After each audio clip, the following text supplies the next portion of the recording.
Hey guys, Scott, Toy Guru Netilich here. A big reason I started this Spectre Creative channel, other than to pimp my new company, spectrecreative.com, is to separate kind of the myths and facts of the toy industry from my experience working in it, trying to identify toys and concepts about toys that are true and are indisputable, and at least clarify questions fans have, as well as sort of the myths and the misconceptions that people have, like Hello Kitty being a kitty. Yep, Google it. I also want to use this channel to answer questions that fans have about the toy industry. Again, I've worked in it for 25 years, but I'm also a collector, which gives me an interesting perspective. And one thing that comes up all the time is, at what point are changes possible to a toy? Meaning, when you see a toy revealed at a convention or online or through one of a live chat that a company does, when can the change be made? Well, the other day I was on Jedi Temple Archives, which I love. It's a great website. I'm not knocking on the site at all. I love it. I go there daily. And they talked about new prototypes being revealed for Lando and IG-11 from The Mandalorian for vintage collection. Likewise, Mattel, through a stock investor report, recently showed some new Masters of the Universe Revelations figures. And people have been calling all of these prototypes. The thing is, these are not prototypes. What you're looking at are basically final product. In other words, like one tiny detail away from actually shipping. So I want to explain that, because when you're seeing something like that Lando, you're basically seeing this. You're seeing a carded final figure. They just didn't happen to show Lando's card. But they probably shot it at the same time. They just may be holding on to that.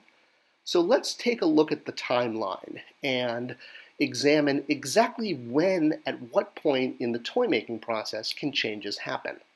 So first off, it should be noted that more or less most toys have a 2 to 3 year development cycle. There are companies, especially smaller companies, that can do it quicker.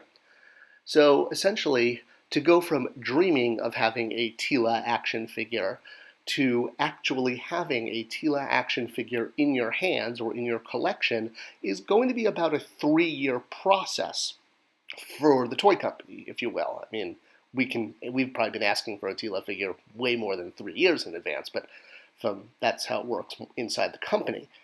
And I want to pay special attention to at what point in the process are things full speed ahead. So 3 years ago. All right, so let's say the toy making process starts 3 years ago from today. The first thing that's going to happen is a brainstorm. And this could involve an off-site meeting. It could involve one person coming in with an idea. It could involve group meetings, all sorts of things. But it's basically when ideas are generated for a product toy line that's going to come out in 3 years. And certain things are identified, things like price points, things like the number of SKUs that are needed, the number of variants, the number of items in an assortment.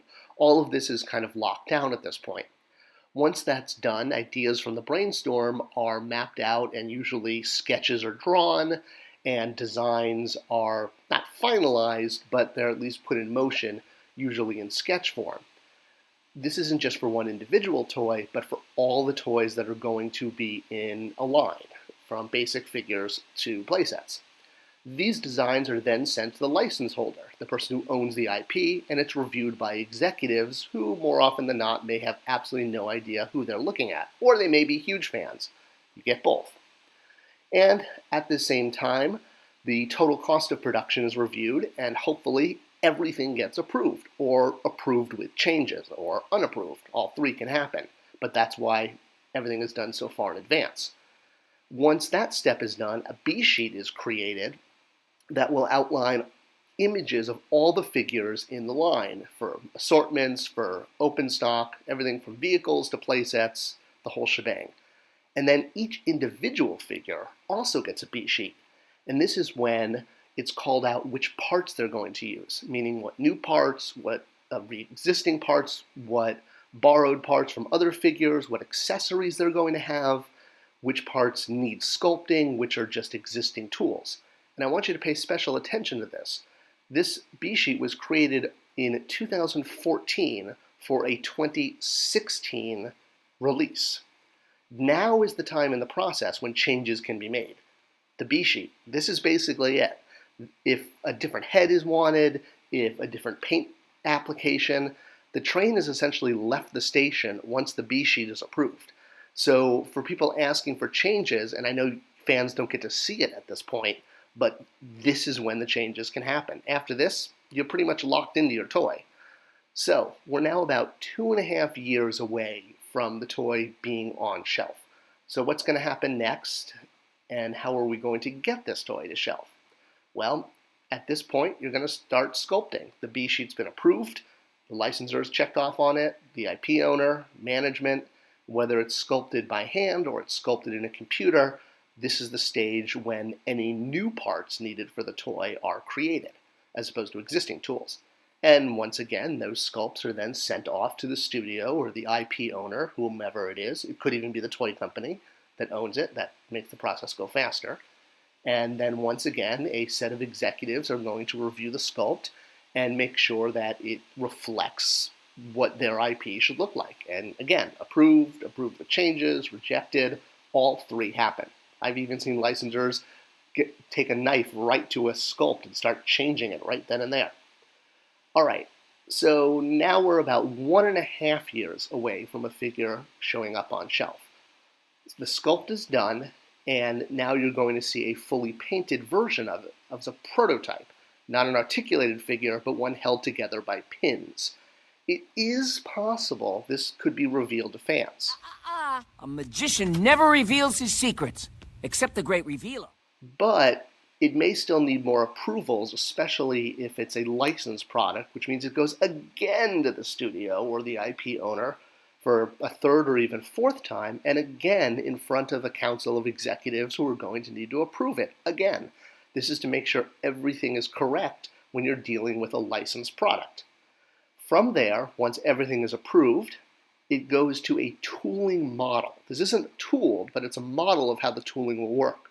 So you can see here on this figure, the parts in gray represent new parts, and everything else that's in white or black or pink are existing parts. So it helps tell the factory what new parts are needed. Then you get the first pass sample. So you can see here that the leg bandolier is too loose on the first pass sample on the left versus production on the right.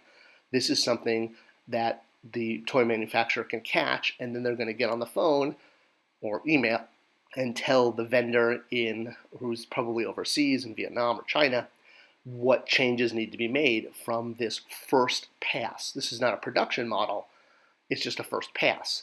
Then, once this is communicated, the factory can go into full production and start revving up to go into business. They can lay out everything on the assembly line, train their employees, and they start making what's called the pilot run. So this isn't just one or two figures, it's usually a few thousand because that's the minimum units they can run. But it's still an overall small amount of the total production that most toys, most figures are going to make. But it still has to be a significant amount because the factory has to set up everything on the line. So you're now 1 year away, and the production pilot is going to be delivered to the toy company. This is the first time the toy company is going to see a figure on a card. And this is when a lot of times sort of, if you will, mistakes are still caught. So that's what becomes a running change. So the production pilot, which does have a significant amount, but still small amount of the overall production, the executives will get on the phone again, call the vendor overseas and say, we still need this change to be made. And the vendor will then make that change. But because the production pilot had to be a significant amount, albeit a small amount, that's exactly why a running change happens and why you see these variants showing up at market where people wonder if it's a variant or a running change. Same thing happened with Vulture in the Spider-Man line, the way the wings were attached to the shoulders versus the biceps.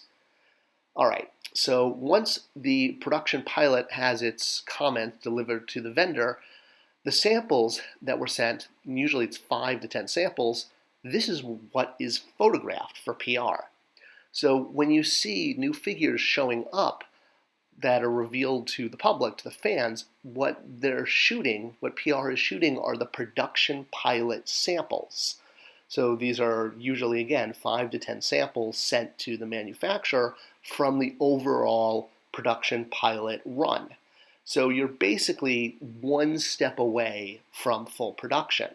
And this is when figures usually do get revealed to the public, because you're that close. They're not going to show figures that are anything less than pretty close to what you're getting, maybe a running change away, if you will.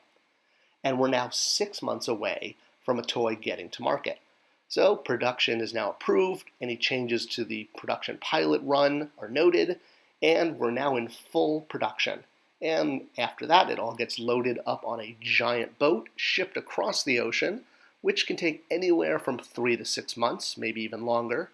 Then it has to go through a whole distribution channel, going from the docks to distribution centers domestically, to trucks, to getting it out to the actual retailers or the retailers' distribution centers. So when you see those giant trucks on the highway or even side streets, that's what they're doing. They're delivering product to the actual retailer store, so that you could go in, have a great time in the toy aisle, and actually buy your product. And that's basically the timeline, so that you could finally get your figure, put it behind a pane of glass, and never touch it again. And that is the story of toys. I hope you enjoyed this video. Please do share it with others, because it helps tell YouTube to keep sharing it and suggesting the videos. Thanks so much for watching, and I'll see you guys next time. Thank you.